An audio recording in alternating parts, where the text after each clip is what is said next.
চীনের বাণিজ্য মন্ত্রী ওয়াং ওয়েনতাও ব্যবসায়ী ও বিনিয়োগকারীদের বিশাল প্রতিনিধি দল নিয়ে ঢাকা সফরে এসেছেন। শনিবার দুপুরে ঢাকায় পৌঁছান তিনি। এই তথ্য নিশ্চিত করেছেন সরকারের এক শীর্ষ কর্মকর্তা।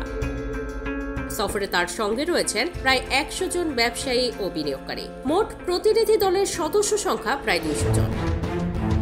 সরকারের কর্মকর্তারা জানিয়েছেন, শনিবার বিকেলে বাণিজ্য উপদেষ্টা শেখ বশির উদ্দিনের সঙ্গে বৈঠক করবেন চীনা বাণিজ্য মন্ত্রী। রোববার তিনি 5টি সেশনে বাংলাদেশের ব্যবসায়ী ও সংশ্লিষ্ট কর্মকর্তাদের সঙ্গে ম্যাচ মেকিং বৈঠকে অংশ নেবেন।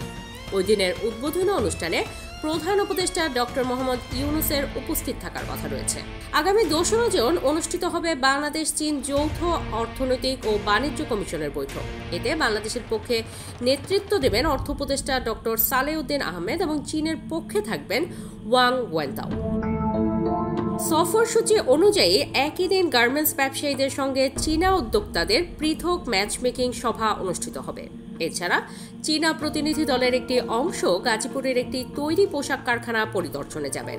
সরকারের এক দায়িত্বশীল কর্মকর্তা জানিয়েছেন, চীনা বাণিজ্য মন্ত্রীর সফরের মূল উদ্দেশ্য হচ্ছে বাংলাদেশ চীন যৌথ বাণিজ্য কমিশনের বৈঠকে অংশগ্রহণ। তার সঙ্গে আসা প্রায় 100 জন চীনা ব্যবসায়ী ও বিনিয়োগকারীর প্রতিনিধি দলের মোট সদস্য সংখ্যা 200 জনের মতো। আশা করা হচ্ছে সফরকালে তারা বাংলাদেশের সম্ভাব্য কিছু বিনিয়োগের ঘোষণা দেবেন।